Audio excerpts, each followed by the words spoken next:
Bonjour à tous et bienvenue dans notre premier épisode de C'est quoi le rapport?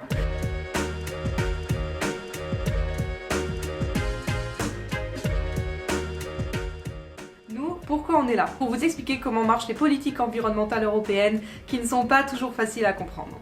Quand vous faites vos courses au supermarché du coin, vous êtes-vous déjà demandé s'il y a une grande différence lorsque vous achetez, disons, des tomates françaises et des tomates d'Espagne? Eh bien la réponse, elle se trouve dans les méthodes de la politique agricole commune de l'Union européenne et dans les règles auxquelles elles sont soumises. C'est là que ça devient un peu compliqué. Vous non plus, vous n'avez pas compris?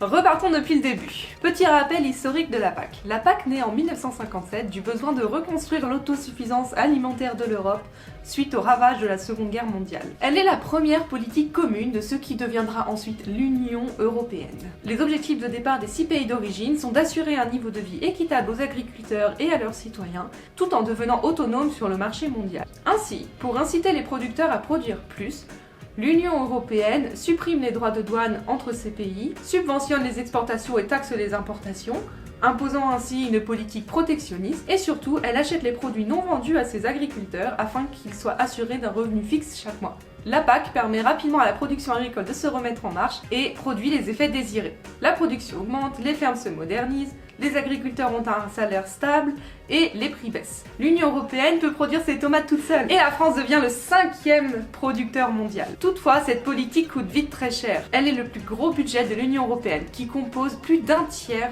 de son budget annuel. À l'international, le protectionnisme est critiqué. Les prix des produits de l'Union européenne sont rapidement en décalage avec les prix du marché mondial et ceci n'est ni à l'avantage de l'Europe ni à l'avantage des citoyens. La PAC a donc nécessité d'être réformée plusieurs fois depuis 1990. En même temps, il était temps après 30 ans sans changement, hein.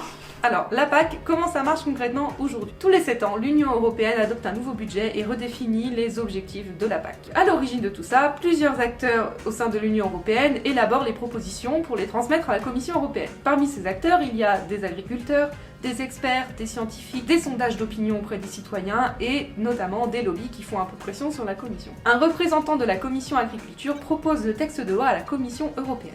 Cette commission le transmet ensuite aux députés du Parlement européen qui doivent le voter à la majorité avant de le transmettre au Conseil de l'Union européenne. Si ce Conseil de l'Union européenne l'accepte également à la majorité qualifiée, alors le texte est accepté et on est parti pour 7 ans. Par contre, s'il ne l'accepte pas, il doit le retransmettre à la Commission européenne afin de le renégocier et c'est reparti pour un tour. Bref, c'est compliqué. Pour la PAC 2021, par exemple, qui a été reportée à 2023, voici le temps qui s'est écoulé depuis le début des négociations. Cette PAC, comment est-elle financée et surtout où va l'argent? La PAC est financée par les fonds européens agricoles. Ouais, des noms un peu compliqués à retenir, hein. Mais en gros, chaque membre de l'Union européenne, aidé également par la Banque centrale européenne, contribue au budget annuel de la PAC. Ensuite, les fonds sont redistribués soit directement aux agriculteurs, soit aux pays. En ce qui concerne les pays, chaque pays peut ensuite utiliser les fonds pour appliquer sa propre politique au sein de son territoire national. En ce qui concerne les agriculteurs reçoivent directement les fonds de la PAC en fonction de la taille de leurs exploitations. La prochaine PAC fait du respect de l'environnement un enjeu central dans les discussions pour la réforme. Mais du coup, c'est quoi le rapport entre nous qui allons acheter nos tomates et la protection de l'environnement? Eh bien, c'est assez simple en fait. L'agriculture, enfin pour être plus précis, L'utilisation des terres et changement d'affectation des terres et foresterie. l'agriculture représente près d'un quart des émissions de gaz à effet de serre mondiales. Au niveau européen, c'est le secteur le plus émetteur après la production énergétique. Les principaux gaz émis sont le méthane produit par la digestion des animaux d'élevage, l'azote lié à l'utilisation massive d'engrais et le dioxyde de carbone dû à la déforestation massive et à l'utilisation des engins agricoles. L'agriculture affecte aussi la biodiversité et fragilise les écosystèmes, notamment en détruisant les espaces naturels. En plus, elle constitue un risque sanitaire puisque les produits chimiques utilisés pour l'agriculture de masse se retrouvent dans les nappes phréatiques et dans l'eau que nous consommons chaque jour. Vous comprenez mieux maintenant pourquoi le respect de l'environnement est pris en compte dans la PAC? Il existe 2 outils mis en place pour assurer la protection de l'environnement. Premièrement, la conditionnalité des aides. Autrement dit, les agriculteurs bénéficieront des aides de la PAC seulement s'ils respectent les normes sanitaires et environnementales. Deuxièmement, les éco-schemes, c'est-à-dire ce sont des sortes de subventions que les agriculteurs peuvent percevoir s'ils utilisent des pratiques agricoles durables. Ouf, on est sauvés! Eh bien, pas totalement. Malheureusement, la PAC est encore loin d'être à la hauteur des enjeux sanitaires et environnementaux actuels. Tout d'abord, les aides de la PAC sont attribuées à l'hectare, ce qui pose un problème au niveau de la répartition. C'est-à-dire qu'on se retrouve avec 20% des agriculteurs qui reçoivent 80% des aides de la PAC.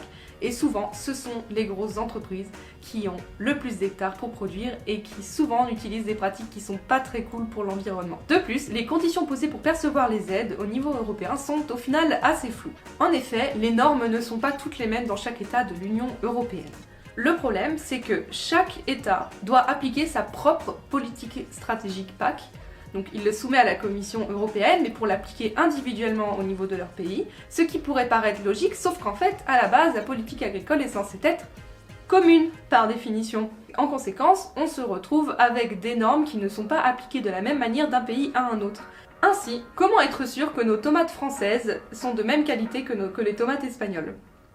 Vous l'aurez compris, la PAC est une politique très controversée au sein de l'Union européenne. Elle représente de gros enjeux financiers pour les États et renforcer la conditionnalité des aides pour appliquer des pratiques plus respectueuses de l'environnement est compliqué dès lors que beaucoup d'États ont besoin de ces aides pour leur production agricole. Elles ne peuvent pas s'en passer et c'est parfois compliqué d'appliquer de plus en plus de normes. Que puis-je faire si je veux que la PAC soutienne nos agriculteurs locaux ? Eh bien, la première chose à faire, c'est d'acheter local. C'est de favoriser ce qu'on appelle les circuits courts, c'est-à-dire d'aller au plus près de nos producteurs. En ville, cela veut dire se déplacer pour aller au marché ou bien acheter des tomates en supermarché qui proviennent de notre pays. Ensuite, bien sûr, vous devez en parler autour de vous. Expliquer pourquoi c'est important de consommer bio et surtout de consommer local. Bien sûr, nous n'avons pu faire qu'un très court résumé de ce qu'est aujourd'hui cette politique agricole commune très compliquée. Mais si vous voulez en savoir plus, on vous met des liens dans la description de la vidéo et n'hésitez surtout pas à poser vos questions en commentaire. Sur ce, merci de nous avoir écoutés et on vous dit à bientôt, on espère, pour la découverte d'une nouvelle politique européenne. Salut!